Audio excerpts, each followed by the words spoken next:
cette nuit. Et dans la cuisine, il y avait une forêt dense, épaisse.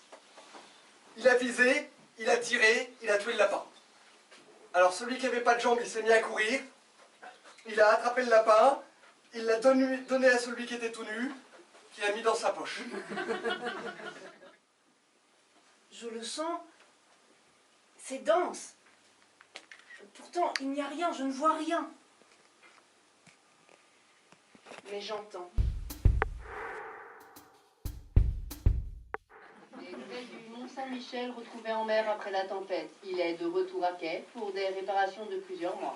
Nouvelles internationales. Il s'est approché du tenancier de l'auberge et il lui a demandé de traduire en espagnol ce que lui dirait en anglais, que le capitaine dirait en danois.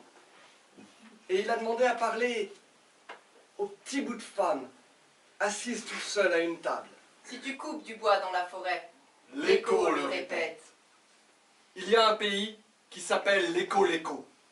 Et dans ce pays, il y a un terrain, tout planté de petites et de grandes brousses.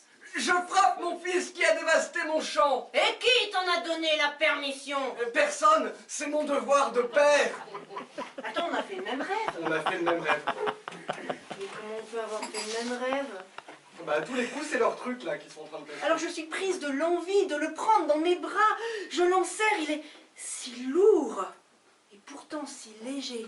C'est un coin perdu d'Amérique du Sud, tu vois.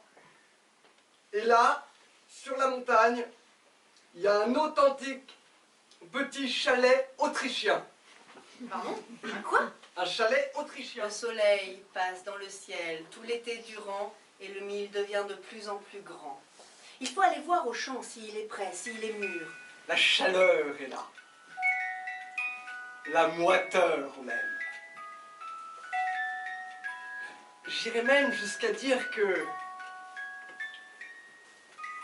c'est juste un vieux souvenir. Elle traînait dans un tiroir. Tu ne sais même pas pourquoi tu l'as sorti ce soir. Ah, les rêves, pour moi, c'est quand même le seul domaine où on peut encore faire un peu ce qu'on veut. Oh mince, c'est pas vrai. On va être en retard, faut y aller. Et là, je me suis réveillé. Vraiment un rêve bizarre.